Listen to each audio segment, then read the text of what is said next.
सर्वेभ्यो नमः। हम सभी वैदिक साहित्य के इतिहास जो सामान्य परिचय दिया हुआ है आपके पाठ्यक्रम में, उसके अध्ययन में संलग्न थे। तो चलिए आज हम सभी वेदों के विभाजन पर संक्षेप में प्रकाश डालेंगे। संक्षेप में आपसे चर्चा करेंगे कि जो वेदों का विभाजन किया गया है। देखिए, सर्वप्रथम वेदों का प्राकट्य कैसे हुआ ये मैंने आपको पहले ही प्रथम ही वीडियो में जब मैंने बनाया था उसे तो बता दिया था कि वेद कैसे उनका प्राकट्य हुआ और कैसे उनकी उत्पत्ति हुई, उसका स्वरूप कैसा है। वह आनंद ब्रह्म से की वाणी होने के कारण ब्रह्म स्वरूप हैं वेद भी। तो जो वेद है सर्वप्रथम एक ही वेद था। उसके पश्चात वेदव्यास ने, भगवान वेदव्यास के द्वारा उसे 4 भागों में विभाजित किया गया। तो जो एक ही वेद था उसका नाम है शतकोटि प्रविस्त्रम और वह स्वर्ग में आज भी विद्यमान है। क्या नाम है उसका?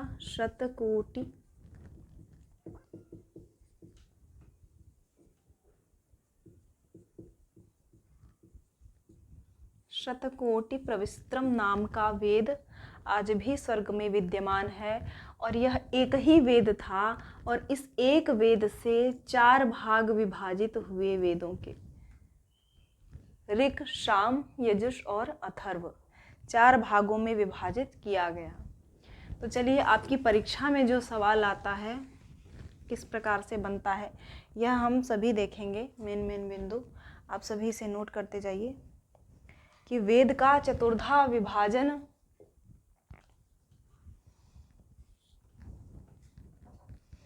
भगवान वेद व्यास के द्वारा किया गया।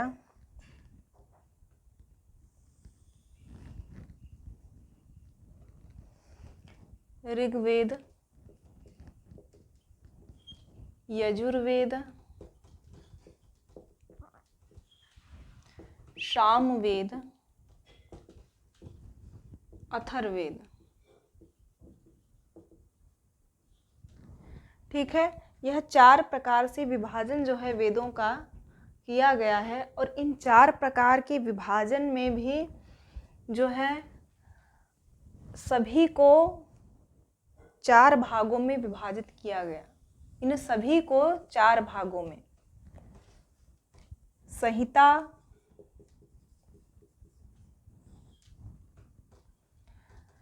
ब्राह्मण, आरण्यक, संहिता, ब्राह्मण, आरण्यक और उपनिषद। ठीक है, ऋग्वेद को भी संहिता, ब्राह्मण, आरण्यक, उपनिषद में विभाजित किया गया। यजुर्वेद को भी संहिता, ब्राह्मण, आरण्यक, उपनिषद में, सामवेद को भी संहिता, ब्राह्मण, आरण्यक, उपनिषद और अथर्ववेद को भी संहिता, ब्राह्मण, आरण्यक, उपनिषदों में विभाजित किया गया। इन चारों वेदों के 4-4 भाग किए गए। तो सर्वप्रथम आपके जो पाठ्यक्रम है वह संहिता है। तो संहिता पर हम सर्वप्रथम चर्चा करेंगे आपसे कि संहिता क्या है। सर्वप्रथम हम ऋग्वेद की संहिता पर विचार करेंगे कि ऋग्वेद संहिता के में क्या क्या विषय वस्तु है और किस प्रकार से इसका विभाजन किया गया और इसमें क्या क्या किस प्रकार से होता, ब्रह्मा, उद्गाता इत्यादि जो है इनके कार्य क्या क्या हैं और जो ऋषि मुनि हैं हमारे और उन्होंने किस प्रकार का ज्ञान दिया या महत्वपूर्ण सूक्त कौन कौन से हैं ऋग्वेद के। देखिए, ये जो हमारा विभाजन था ऋग्वेद, यजुर्वेद, सामवेद, संहिता ग्रंथों का और आरण्यक। ऋग्वेद के कितनी शाखाएं हैं, कितने आरण्यक हैं, कितने उपनिषद हैं, ये मैं आपको क्रमशः, जब मैं संहिता बता रही हूँ तो मैं केवल संहिता में शाखाओं को ही बताऊंगी ऋग्वेद की। जब मैं और ब्राह्मण या आरण्यक बताऊंगी ऋग्वेद का तो उसमें ही मैं ऋग्वेद के ब्राह्मण और ऋग्वेद के आरण्यक भी बताऊंगी। और एक साथ ही बताने से खिचड़ी बन जाता है, इसलिए एक क्रमशः क्रमबद्ध तरीके से चलने से वह मस्तिष्क में बैठा रहता है। तो चलिए देख लेते हैं कि ऋग्वेद संहिता पर सर्वप्रथम हम विचार करेंगे कि ऋग्वेद संहिता की विषय वस्तु क्या क्या है और इसके क्षमता संहिता, ऋग्वेद संहिता। आप सभी इसको नोट कर सकते हैं, नोट करते जाइए।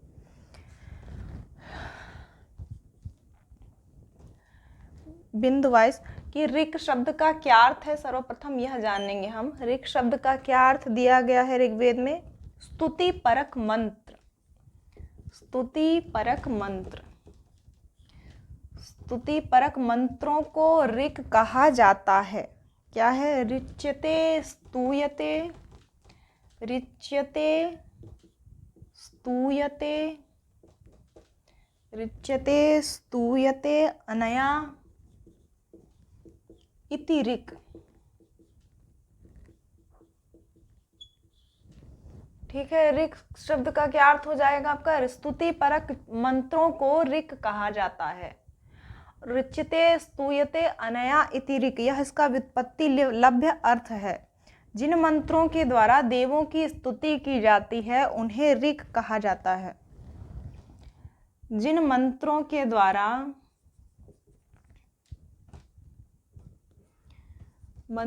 द्वारा देवों की स्तुति की जाती है, देवों की संक्षेप में मैं लिख दे रही हूँ, देवों की स्तुति की जाती है, उन्हें ऋक् कहा जाता है। ठीक है, यह इसका हिंदी में अर्थ किया जाएगा। जिन मंत्रों के द्वारा देवों की स्तुति की जाती है उन्हें ऋक् कहा जाता है। ऋक् या ऋचा भी कहते हैं इसे। क्या क्या कहते हैं? ऋचा भी कहा जाता है। जिन मंत्रों के द्वारा देव स्तुति परक मंत्रों को, तो जब आपको प्रश्न पूछा जाएगा कि ऋक् शब्द का क्या अभिप्राय है, तो स्तुति परक मंत्र आप इसका उत्तर लगाएंगे। स्तुति परक मंत्रों को ऋक् कहा जाता है। और मंत्रों के द्वारा देवताओं का आह्वान करने के कारण इसे ऋग्वेद संहिता भी कहा जाता है। मंत्रों के द्वारा देवताओं का आह्वान किया जाता है, देवताओं का आह्वान करने के कारण इसे ऋक्, और ऐसी ऋचाओं के संग्रह के कारण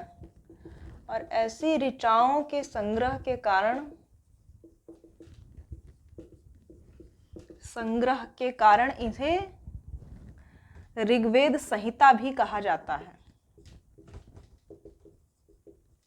ठीक है, ऋग्वेद संहिता में ऋक् शब्द से क्या अभिप्राय है ये हमने देख लिया कि ऋक् शब्द से क्या अभिप्राय है। स्तुति परक मंत्र, ये आपकी बुद्धि में बैठ गया होगा। तो संहिता शब्द से क्या तात्पर्य है यह भी आप जान लीजिए। संहिता शब्द से अभिप्राय है संकलन। क्या अभिप्राय है? संकलन या संग्रह, संकलन या संग्रह। संहिता शब्द से आपका अभिप्राय हो जाएगा संकलन या संग्रह। अब ये भी आप नोट कर लीजिए कि ऋग्वेद और यजुर्वेद और सामवेद में कौन कौन से देवताओं की प्रधानता है या किस देवता की वे प्रधान है। जैसे कि अग्नि देवता अंतरिक्ष भूलोक प्रधान है और वायु देवता अंतरिक्ष प्रधान है। तो यह वेद जो है, वेदों का जो विभाजन किया गया है, यह हम देखेंगे कि कौन कौन से देवता प्रधान है। ऋग्वेद में किस देवता की प्रधानता है और यजुर्वेद में किस देवता की प्रधानता है और सामवेद में किस देवता की प्रधानता है। ये भूलोक स्थानीय होने से अग्नि देवता प्रधान है, अग्नि देवता प्रधान है। और यजुर्वेद जो है अंतरिक्ष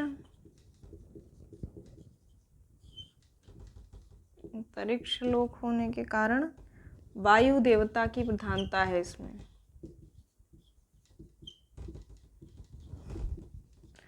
और साम द्युलोक स्थानीय होने के कारण सूर्य देवता की प्रधानता है।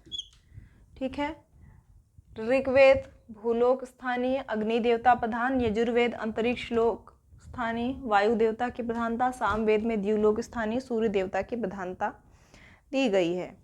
तो यह भी आप स्मरण में रखेंगे। यहाँ से भी देखिए, मैं जो जो भी बिंदु आपको बता रही हूँ, आपको लिखवा रही हूँ, इनमें से ही प्रश्न आपकी परीक्षा में बनते हैं, इससे इतर प्रश्न नहीं जाएंगे, और इससे इतर जो भी जाएंगे वह भी मैं आपको नोट करा दूंगी। ठीक है, इतना नोट कर लीजिए आप। इसके आगे देखते हैं कि क्या क्या संकलन किया गया है इन वेदों में। ऋग्वेद में सर्वप्रथम, ऋग्वेद में किसका संकलन किया गया है, यह हम सभी देखेंगे कि ऋग्वेद में सर्वप्रथम वाक तत्व का संकलन है। ऋग्वेद में वाक तत्व, वाक तत्व, ज्ञान या विचार तत्व का संकलन।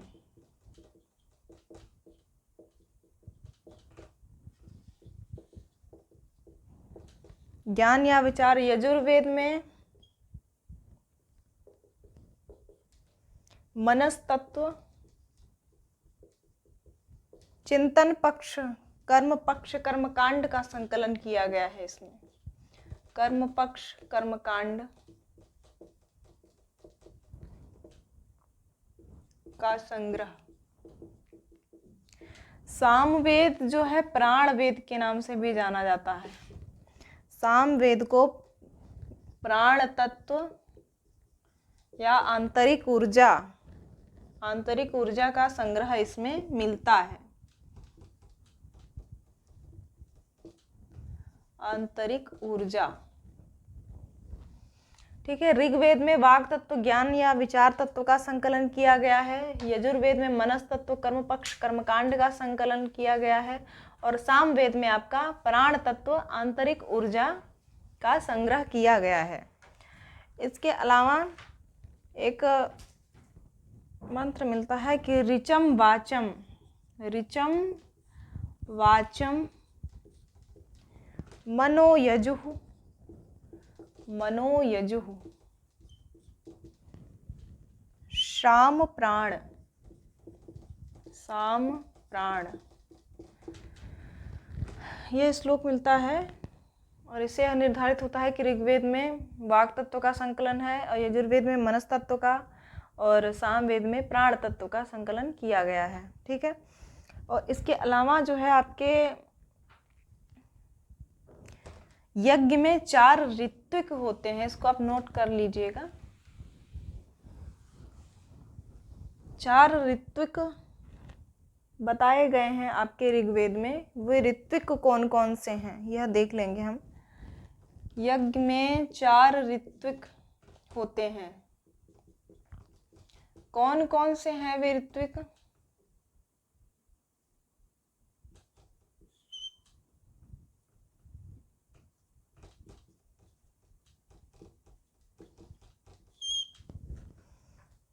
होता, होता किस वेद का ऋत्विक है, ऐसा प्रश्न पूछा जाता है। ये सभी सवाल आपकी परीक्षा में पूछे जा चुके हैं। ठीक है। होता, होता ऋग्वेद का प्रतिनिधित्व करता है। देखिए ऋत्विक शब्द से क्या अभिप्राय है, यह प्रायः कंफ्यूजन में रहते हैं लोग कि ऋत्विक शब्द से क्या अभिप्राय है। तो जो यज्ञों में स्तुति या यज्ञ या जिस भी वेद की प्रधानता करता है, प्रधानत्व करता है, वह ऋत्विक कहा जाता है। यज्ञ में जिस भी मंत्रों का पाठ करता है या स्तुति करता है या यज्ञ में कुछ सहायता करता है, उसे ऋत्विक कहा जाता है। तो ऋग्वेद की जो प्रधानता का प्रतिनिधित्व करता है, ऋग्वेद का जो प्रतिनिधित्व करता है, ऋग्वेद का प्रतिनिधित्व करने के कारण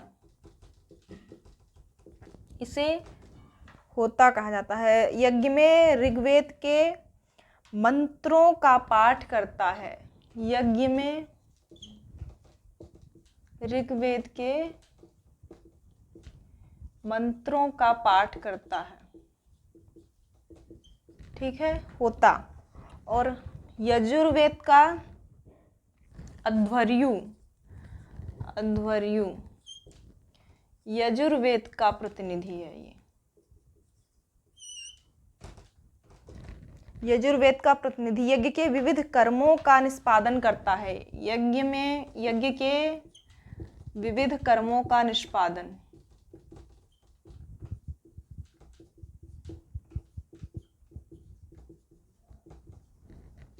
तो यजुर्वेद का ऋत्विक कौन हो गया? होता। और उद्गाता सामवेद का ऋत्विक। सामवेद का प्रतिनिधित्व करता है उद्गाता। ठीक है। देवस्तुति में सामवेद के मंत्रों का गान करता है। देवस्तुति में सामवेद के मंत्रों का गान करता है उद्गाता। ब्रह्मा का क्या कार्य होता है? ब्रह्मा किसका ऋत्विक है? अथर्ववेद का। अथर्ववेद का ऋत्विक ब्रह्मा कहा गया है। ठीक है। यज्ञ का अधिष्ठाता संचालक होता है। यह यज्ञ का अधिष्ठाता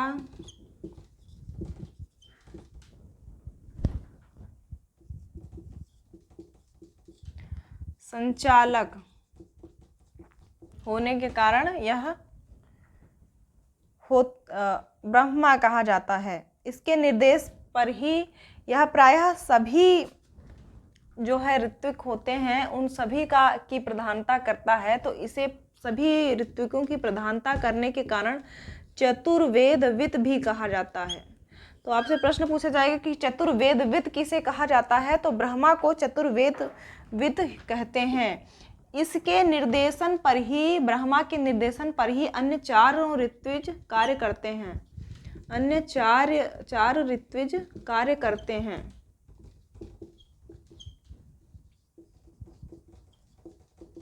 किसके? ब्रह्मा के निर्देशन पर ही अन्य चार ऋत्विज कार्य का संपादन करने हैं और त्रुटियों का संशोधन भी करता है यह ब्रह्मा का के बहुत सारे कार्य हैं। देखिए, त्रुटियों का संशोधन भी करता है। त्रुटियों का संशोधन कौन करता है? ब्रह्मा। करने के कारण इसको यज्ञ का भिषक भी कहा जाता है। यज्ञ का भिषक। ठीक है। इसे यज्ञ का भिषक भी कहा जाता है। त्रुटियों का संशोधन भी करता है और इसे यज्ञ का भिषक भी कहा जाता है। तो ब्रह्मा के बहुत सारे कार्य हैं, ये आप ध्यान में रखेंगे। तो चार ऋत्विज हो गए। ऋग्वेद का होता, यजुर्वेद का अध्वर्यु, सामवेद का उद्गाता, अथर्ववेद का ब्रह्मा। और इनके कार्य क्या क्या हैं ये भी आप मस्तिष्क में बिठाए रखेंगे, क्योंकि यह भी प्रश्न पूछा जाता है आपके। चतुर्वेदविद भी कहा जाता है ब्रह्मा को, और त्रुटियों का संशोधन भी करता है, और इसे यज्ञ का भिषक भी कहा जाता है। इसलिए ब्रह्मा जो है प्रधान ऋत्विज है, चतुर्वेदविद है, चारों वेदों का ज्ञान होता है इसे। इसलिए सभी इसके ही आदेश पर कार्य करते हैं। तो यह हमने देख लिया कि वेद में चार ऋत्विज कौन कौन से हैं। ठीक है, आज के लिए इतना ही। मिलते हैं हम आपसे अगली कक्षा में।